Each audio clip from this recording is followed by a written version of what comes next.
Hello, and welcome to Intro to Computer Science Programming. My name's Andrew Perkins, and throughout this course, we'll be focusing on programming using the Java language. I'd first like to start off by going over the goals for this course. The first goal is to introduce you to programming using an object-oriented language.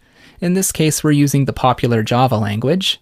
And the second goal is that by the end of the course, you should be able to read and write small applications, which will give you a good foundation, allowing you to advance your programming knowledge with further study. Now, before we get into any programming, it's important to first understand what computer science is. If you'd look around online, you can find many different definitions.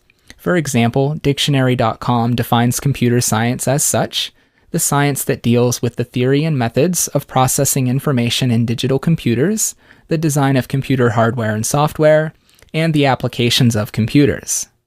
Computer science to me, and what we'll be focusing on in this course, is the ability to solve technical problems through computation by thinking logically.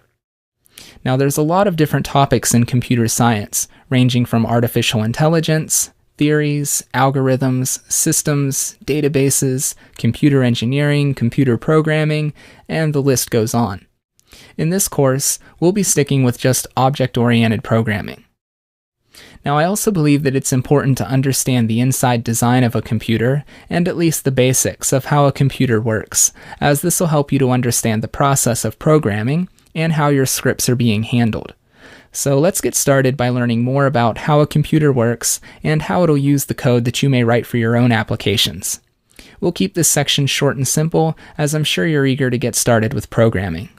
Now, there are essentially 5 main important components of your computer: the CPU, storage, peripheral devices, the motherboard, and a bus. Let's start with the CPU, which stands for Central Processing Unit. You can think of the CPU as the brain of your computer. The CPU is pretty complex, but in a nutshell, it consists of millions of transistors. These transistors within the CPU can send signals.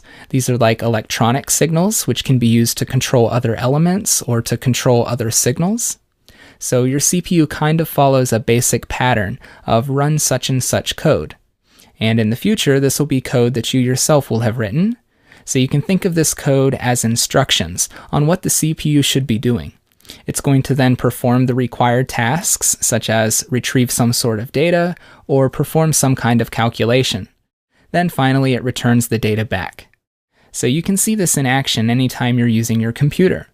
For example, if you click on a file, this gives the computer instructions to retrieve this data. It'll perform the task, and then your file opens, which is the data being returned back to you.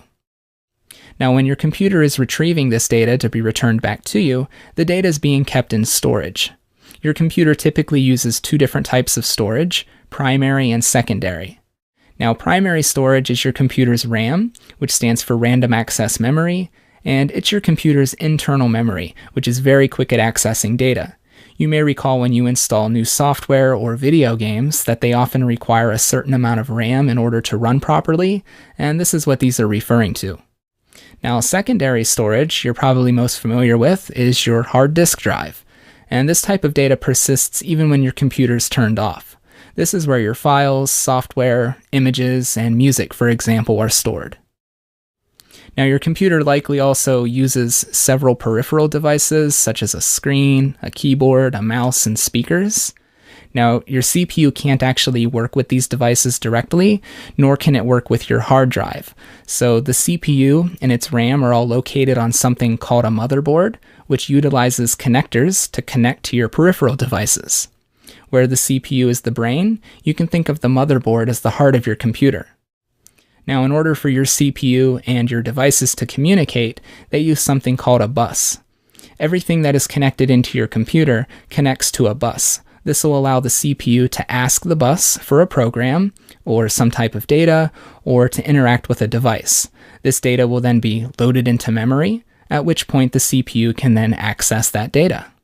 And that's basically the essentials of how your computer works, and I believe that should be enough technical knowledge for you to at least understand how your computer might use the code that you'll write for your own applications, and how it interacts with your peripheral devices. So at the beginning of this lesson, I mentioned that we'll be solving technical problems through computation and logical thinking. This ability to solve problems and come up with your own solutions is one of the primary reasons that I love to program and write applications. Writing my own code that I can then actually see working on my computer gives me a great sense of satisfaction and accomplishment, even when creating small, simple programs. And I hope that you'll feel the same way as you proceed through this course. So next up, we'll be learning what programming is, but that's it for this video, and I'll see you in the next lesson.